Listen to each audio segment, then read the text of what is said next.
Okay, we're going to go over some of the more difficult problems here on page 635.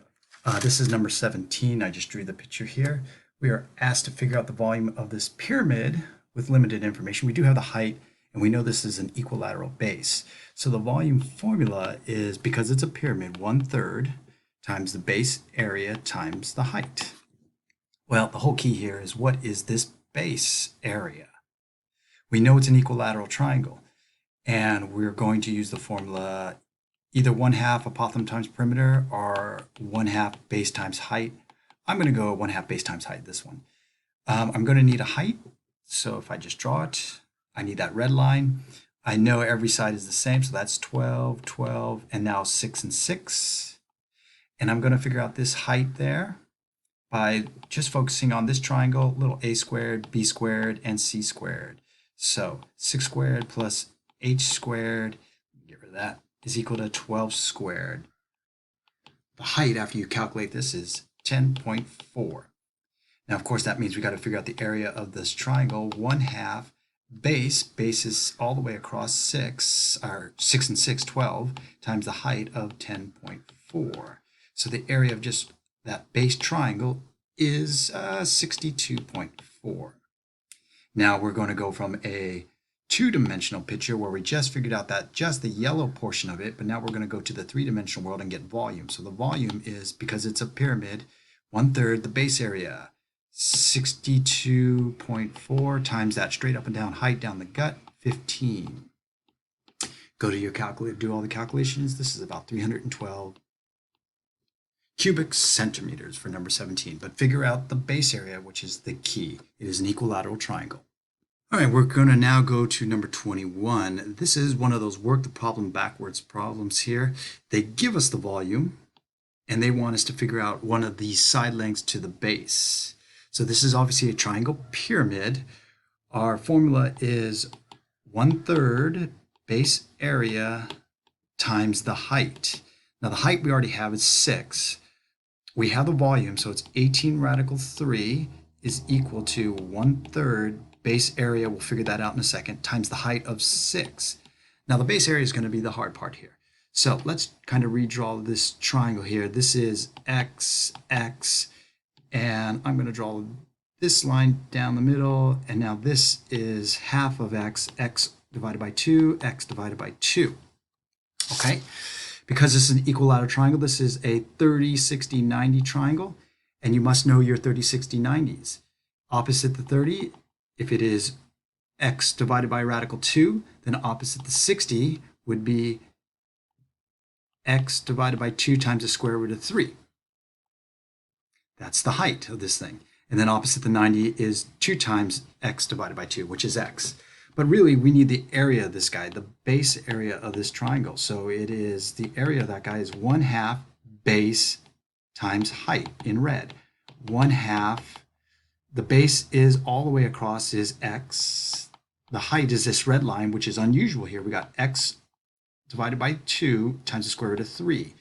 That looks like a beast there, and we'll get to that in a second. Clean this up a little bit. This is x and x, that is x squared, radical 3, 2 and 2 on the bottom, 2 times 2 is 4. So this is the base area. We're going to take this information here, plug it into this formula, and solve for x. So again, here we had the volume, 18 radical 3 is equal to 1/3. The base area is going to be x squared radical 3 divided by 4 times 6. Well, if we're going to solve for x, if I got divided by radical 3, the radical 3's are just going to cancel out right there. I'm going to take these numbers here. I'm going to multiply by 3 here, multiply this by 3, and the 3's would cancel out. 18 times 3 is 54, is equal to x squared. The radical 3 is already gone, over 4 times 6. Let's divide by 6 here. I'll divide by 6. Divide this by 6, that's 9. X squared is equal to 4. I will get rid of this 4 by multiplying by 4. And the 4's go away. This is 36 is equal to x squared. And it looks like x is equal to 6. Now this is a beast of a problem. especially dealing with this triangle here and figuring out the area, the base area, and the setup for the height. But once you get it, certain things are just going to cancel out and just algebraically crunch through that problem. Okay, this is number 23 here. This talks about a word problem, and this is a plumbing bob. But ultimately, we've got a picture here, and we want to figure out this volume. Looks a little bit unusual, but basically it's made up of a prison on top, a hexagonal prison, and a hexagonal pyramid on the bottom. So we're just going to figure out each part, the top and the bottom. Really, this thing is all about figuring out the base area, which is a hexagon. And all they give you is the side length of 2. So we've got to figure out the base area of a regular figure, 1/2 apothem times perimeter. So this problem is going to take a while, and it's really mainly because of this base, which is a hexagon. I'm going to need to figure out that a apothem there. Hopefully you guys remember from previous work here. Start from the gut, divide by 360 divided by 6 sides. These are all 60 degrees, 60 degrees, 60 degrees. And then my 60 degrees is going to get split, I'm drawing it bigger here, into a 30 degrees. That 2 is now 1 and 1, so this is 1, and this is apothem here. This is 60 degrees. And we will go to, let's stand at 60 degrees. We'll say tangent of 60 degrees is equal to apothem over 1, the adjacent. This turns into the apothem of, going to the calculator, about 1.73, let's say. All right, so that means this figure here is, the perimeter is no problem. The base area here is 1/2 apothem, 1.73 times the perimeter, 2 plus 2 plus 2 plus 2. 2 times 6 is 12. This base area, the hexagon, is approximately 10.38. Okay, now we're going to need, whoops, let me move that guy. Where the heck are you going to move? Right there is fine. Let's figure out the volume of the prism and then the volume of the pyramid. So the top portion, this is going to be the base area, which we just calculated. Base area times the height, which looks like it's 6 there. So the top prism there, the base area is a hexagon, which we calculated as 10.38. The height is 6. This volume on top of this plumbing bob is 62.28-ish. If you go to the calculator, then we will get the bottom portion here, which is a volume of a pyramid, really. And the pyramid has a 1/3. The base area is going to be a hexagon. It has the same hexagonal base. The height is slightly different. It is 3 there. So the volume of the pyramid is going to be 1/3. The base area, again, we got already is 10.38. The height is slightly different. It's 3. It's just a little bit shorter height. This thing will end up being 10.38. And the entire, we will add these two, the entire figure is going to be a volume here, and I'll put this in red. The volume of the entire thing is 62 plus the 10, 72.66. I guess this is centimeters cubed. But really, this is all about trying to figure out the area of the base, which happens to be a hexagonal base for both the pyramid and the prison underneath. And now we're going to try the hardest problem here, number 33. It talks about what is called a frustum of a cone. It's this bottom part. It looks like a lampshade. It looks like an upside down popcorn container there. They tell us that the radius, little r, the radius of the small circle here is 4.5. Big R, capital R, that one is 6. They tell us the height of this popcorn guy is 9. So here to here is 9. And that's all they give you. They want you to figure out the volume of this bottom frustum, this lampshade, this popcorn container. So the logic here is basically to figure out the bottom part, which is just, I'm going to draw it really bad.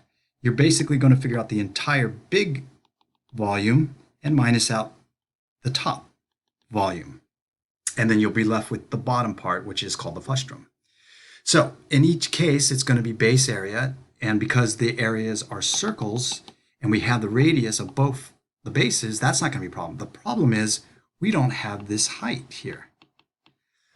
Okay, and we're going to have to calculate that height. Because once we have the base area, we multiply it by the height and divide it by 3 because it's a pyramid or a cone. How are we going to figure out that height? And this is going to be the key for this work. We're going to look at this triangle here near the top. And also, and I'll just kind of highlight it here. This is little r, which is 4.5. I'll put an X there, even though it says H in the other picture. And then this bigger triangle here, using which kind of overlaps the other one. This has a radius of 6. It is 9 partially the way, but then there's this other portion, so this would be x plus 9. And what we're going to do here is look at these two similar triangles and set up an equation, a proportion actually, and then cross multiply and solve for x. X would be this baby height here. Okay, so I got the two similar triangles. I'm going to say small to big.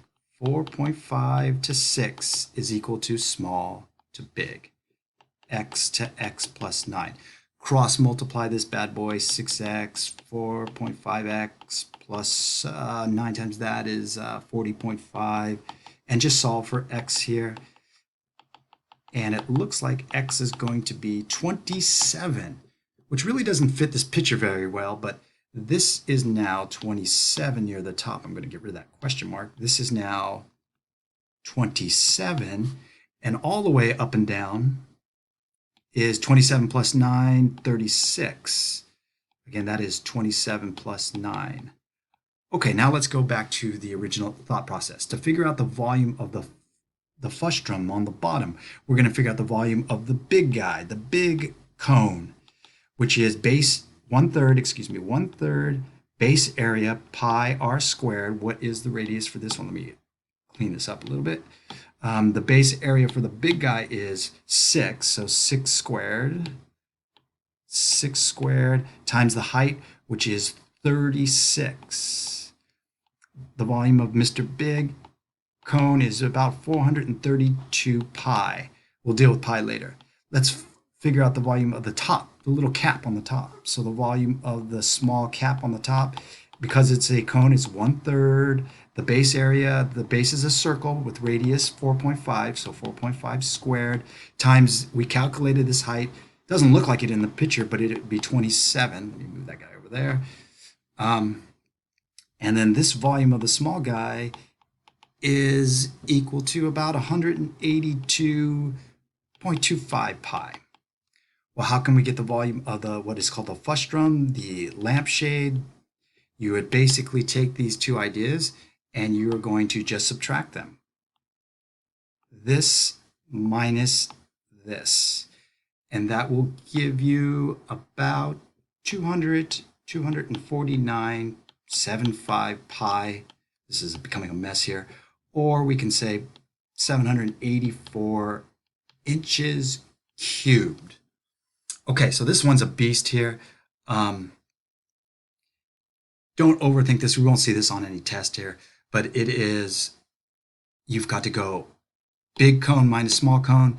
In order to figure out the heights, you're going to use similar triangles to figure out small to big to figure out the height. Then plug it in. Be patient with that problem.